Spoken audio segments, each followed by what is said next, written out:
Many young singers and dancers aspire to take the stage and see the bright lights perform for big audiences. That's right, and this was the dream of one North Dakota girl, but when she was 9 years old, she was told by doctors that she probably would never be able to sing or dance again. New this morning, Emily Medallan is live with the inspiring story of how one young girl overcame the impossible. Emily? Good morning, Tim and Alicia. Taylor Leet was just like most 9-year-old kids. She was active in ballet, soccer, and basketball until one day she felt an intense pain in her stomach.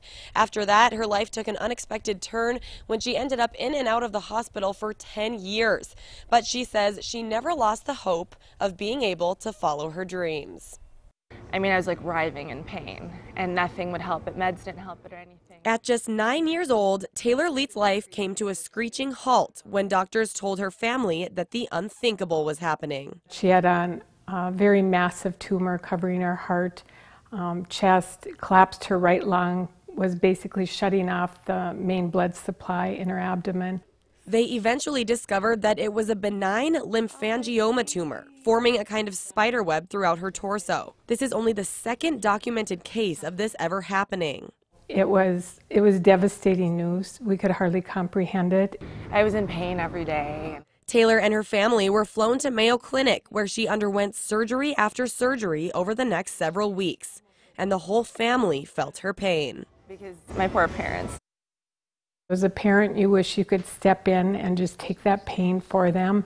It's a horrendous thing to see your child suffer that much. I could hear her crying outside the room, and I was just like, Mom, it's going to be okay. Then what they call a miracle happened. They got most of the tumor. I mean, it was remarkable. And after spending months in a wheelchair and living with lung pain for about 8 years after surgery, Taylor went to college, where her love for singing and dancing only grew. Now she gets to spend every night doing what she loves on stage here at Medora. I continued dancing. I didn't stop, even though I had 1.5 lung capacity. Once she had her heart set on being a Burning Hills singer, there was no stopping her. I feel like there was never a question of if I could do it. It was just, how am I going to get over this obstacle? How am I going to condition myself to physically be able to dance just like everybody else?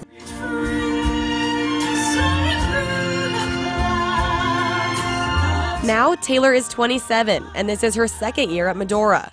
She says the musical is the perfect escape from the real world. We see her up on the stage at Medora. I just have so much gratitude for where she's come from and how she persevered.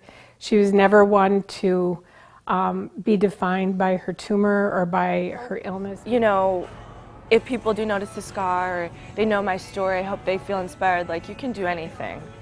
You know, yes, sometimes life will limit you physically or whatever, but I mean, it was possible for me, and if you have the drive and the passion, then you can make it happen.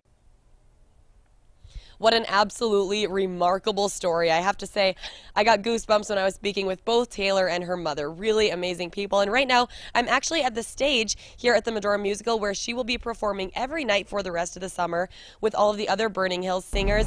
And she says she may be even back next year as well. Tim and Alicia.